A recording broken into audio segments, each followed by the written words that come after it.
Before we had circles at our school, it was a lot of fights, riots, problems. It was just a lot of confusion. But I think circles help because they express a student's feelings and stuff more instead of violence and stuff.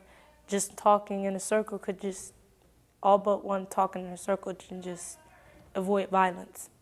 Now that we have circles at our school, it's just like more calm and collective, and we get to talk around our peers and staffs and respectfully and tell them how we feel and what's the problem. Circles have changed our class because we've had to talk to one another. Like, it's not just the teacher, it's all of us together. So we've kind of had to come as a team and talk.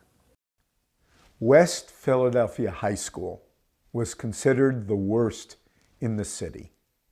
Suspensions and expulsions did not stop the frequent fights and fire setting.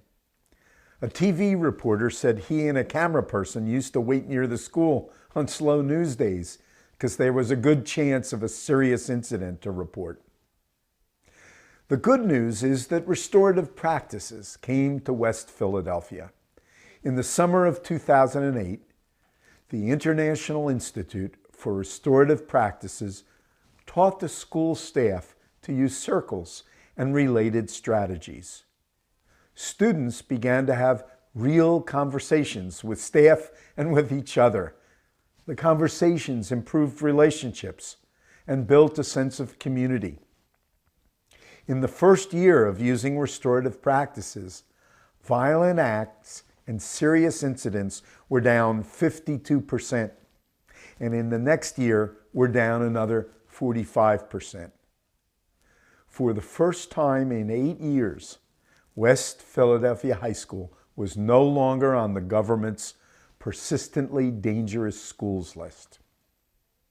The use of restorative practices in schools is helping to end America's disastrous experiment with so-called zero tolerance, which began in the 1990s.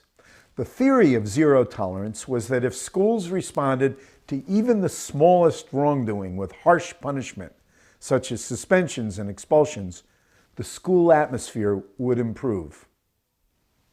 But it too often resulted in absurd punishments, such as 9-year-old students in Colorado being suspended from school for pointing their fingers like guns on the playground, and a 14-year-old honor student in Texas facing 5 months in a military-style boot camp for bringing a small amount of alcohol to school in a bottle of soda pop. Ironically, a report from the American Psychological Association found that zero tolerance is more likely to increase bad behavior, school dropout rates, and involvement of students with the criminal justice system. The severe punishment of all behavior, no matter how minor, does more harm than good because it poisons relationships in the school community. Restorative practices, on the other hand, hold students accountable for their behavior, but in a way that maintains their dignity and good relationships with staff. A large federal research study showed that when schools promote better relationships, there is less violence, less drug and alcohol use, and less teenage pregnancy. In fact, students in schools with harsh discipline policies report feeling less safe at school than students in schools with more moderate policies. But restorative practices can be done badly, so that responses to wrongdoing become meaningless.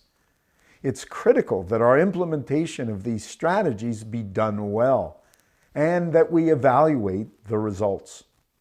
I'm excited about a large-scale experiment in which half the schools in Pittsburgh, Pennsylvania are adopting restorative practices, with the results being compared to the other half of the city's schools. It doesn't help us when people simply demand more punishment or more restorative practices just based on their beliefs. What we need to look carefully at what works, what doesn't, how and why, and then follow that evidence with high-quality implementation. Look for future blog posts when I'll report on the outcomes from this and other experiments. That's how we can successfully build a new reality.